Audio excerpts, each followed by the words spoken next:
If I even tell you the things that I did that broke my hair off, I don't even want to talk about it, but this is what you need to know not to do. Please do not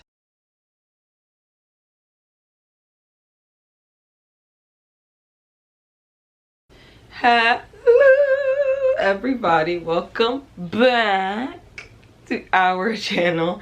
I am Jack, or JC if you have been a long time subscriber here, and if not, welcome. You good? All right. It has been such a long time since I have had my hair out. I've missed it. It's back a little bit, literally just for today, like just for today. Okay, so the title of this video tells you what we're talking about. I'm talking about how my hair fell out. 2 times, okay, twice, and then how I was able to get it back. And I feel like I wanted to share this video to, 1, condense my story, and then 2, to let people know ways that you can not only just grow your hair back from a setback, and 1, show that people that have been in the natural hair game for a long time still have setbacks themselves. So not everything is perfect, and if that's what you're going through, then hey, it happens, you just get back on the horse.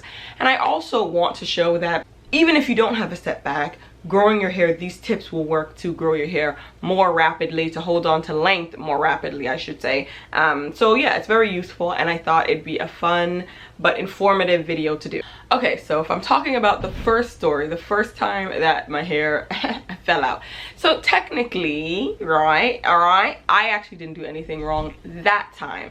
So there's something called iron deficiency. Now, I had not been diagnosed at the time with that, but I just had a feeling that it was something internal, and then I, through research, came up with the fact that it was probably some sort of lack of iron, because everyone knows the thickness of their hair, everyone knows the general density health of their hair. And I had known, and at that point I had been natural maybe for like, or conscious natural I should say, for 4 or 5 years. So I kind of had this understanding of how my hair typically looks.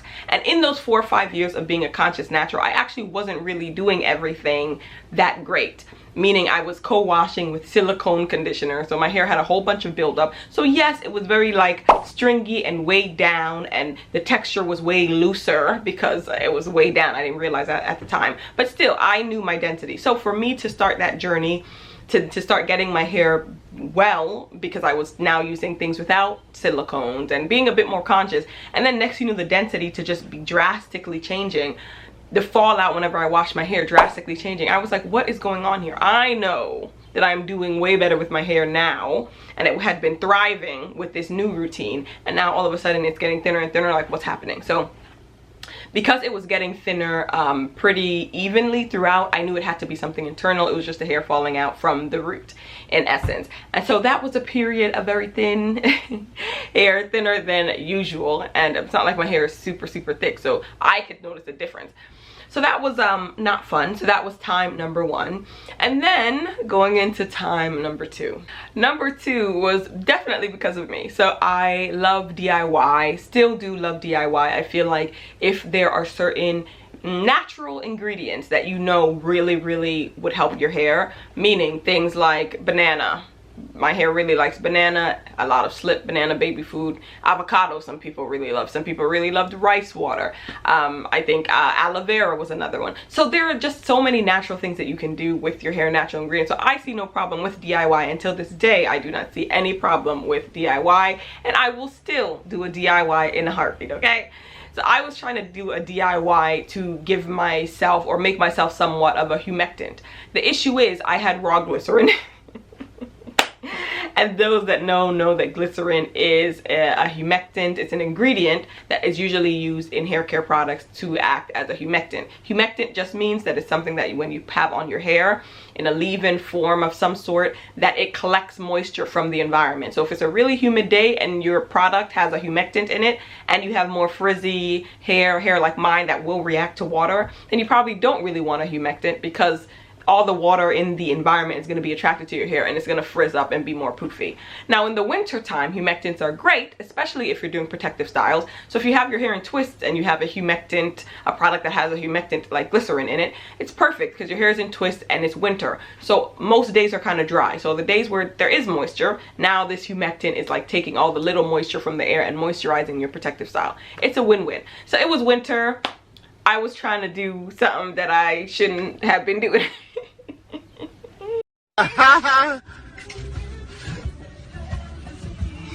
So I made a DIY concoction and just put way too much glycerin in this concoction and then started to put it on my hair when I was doing my wash day.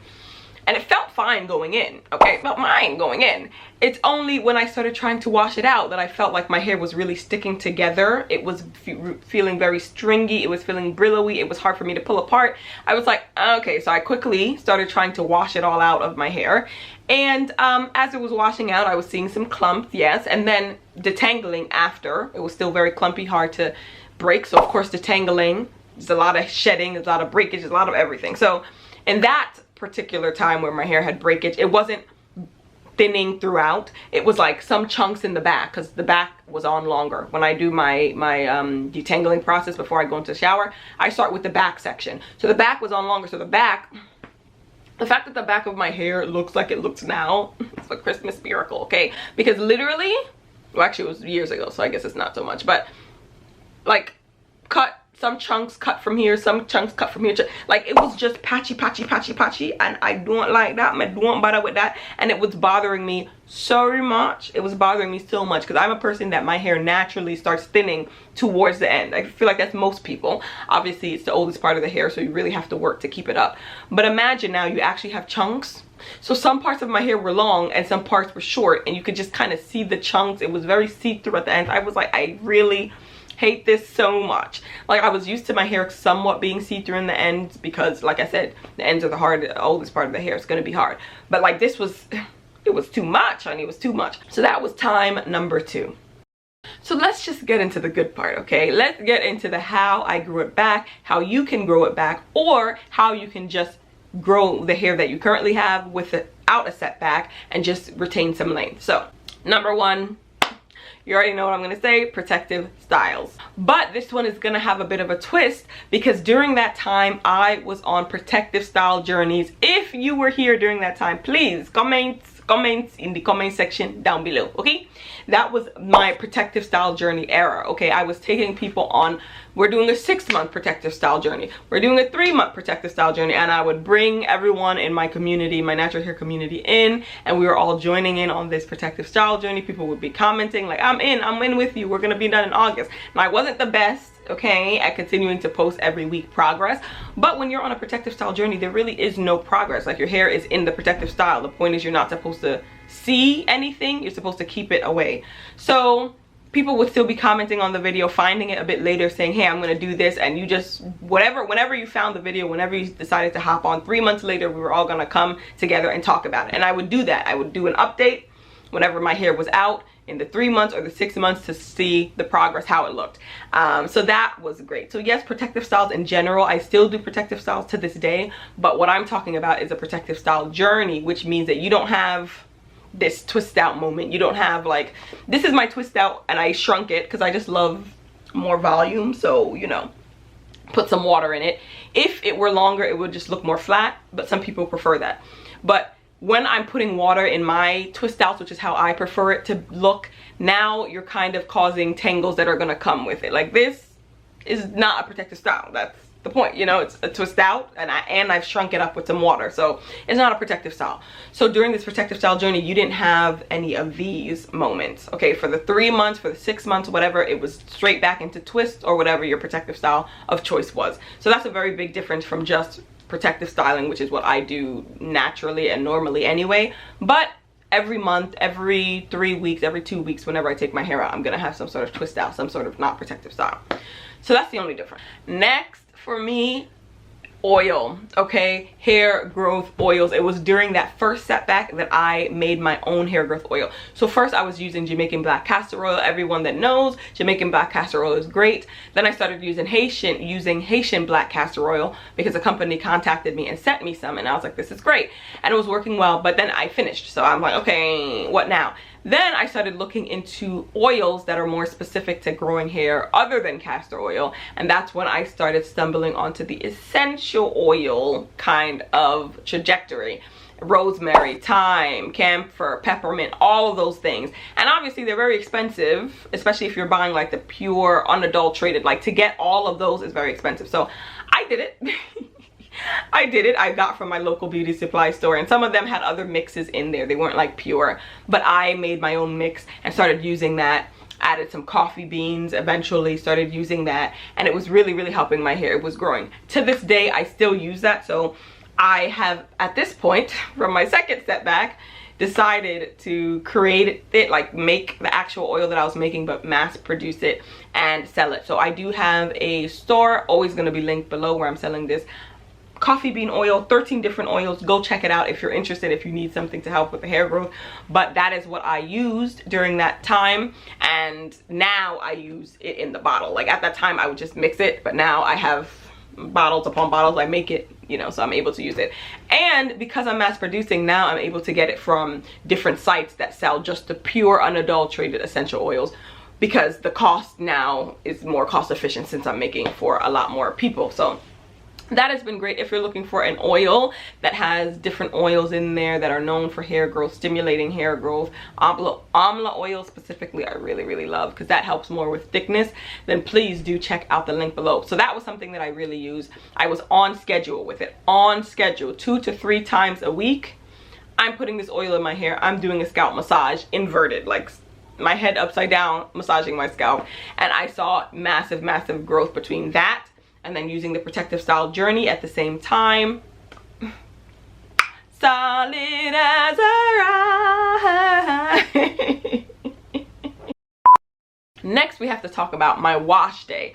I started doing something that I called low manipulation wash days. Now, the reason I call it a low manipulation wash day is because I stopped detangling twice during my wash day, which is what I typically do, and started detangling only one time. I have videos on this on my channel. I don't do it anymore because I'm not on a Protective Style Journey, and honestly, detangling twice isn't really that big of a deal. And the way I twist my hair now, detangling twice for me is fine. But at that time, I was really trying to be in my hair as little as possible, and so the low manipulation version of a wash day, I highly do recommend, especially if you're like, I don't want to touch my hair. I don't even want to be in it too much because I'm trying to minimize all the breakage, minimize all the shedding, minimize. Then that's what I would do. And that only really works in tandem with a Protective Style Journey, because you're able to detangle it one time because you're detangling it and twisting it right back up. So if you're going from a style like this, it's kind of hard to detangle only one time and put it right into a style, if you get what I'm saying. So I'll have that somewhere in the cards, and you could check that out if you're interested. But I just wanted to include that because that is something that I found very helpful at the time for keeping my hands out of my hair. Pretty much all of these things are gearing towards keeping your hands out of your hair as much as possible. Obviously, the growth oil is going to help with growth at the root, but you really need to maintain the growth or the length that you already have at the ends of your hair, or else there's really no point. So that's what you can see, this trending in that direction. And then last but not least, honey, okay, last but not least, you're gonna need some patience. You're gonna need patience, and you're gonna need willpower, because it is very tempting. We've all been there, taking out a Protective Style after 3 weeks and being like, is it,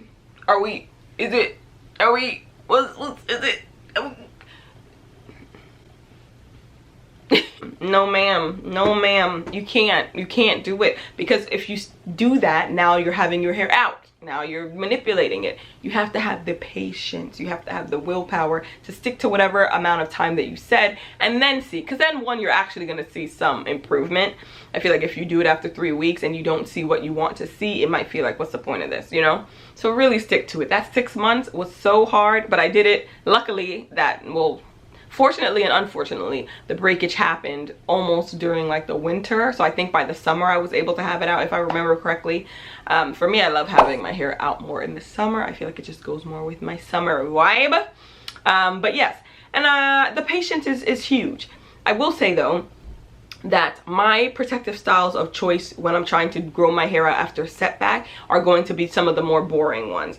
But now that I'm not in a protective style journey and I'm just caring for my hair normally, I have many different protective styles out there. I've seen many, I have put up many protective styles that I think still look cute, that are not as boring, still will give you the look that you're looking for. Half wigs, I love a half wig, okay? For my birthday, I wore this half wig that is a protective style that I use all the time. My hair could still be in the twist in the back, literally like this part of my hair is like tied up and still protective style. There's a lot of claw clip styles that you could do protective style, clip-ins protective style. So protective styles don't have to be so boring and so dull and so dry. So if you're looking just for some interesting protective styles, please do check out the videos on my channel where I'm showcasing protective styles that I use and love, because I do think that will help you on the journey. But patience, patience, patience, patience. I cannot stress that enough, my dear. You're gonna need the well, patience, okay? Okay, so that is it. That is all. I hope this video was helpful.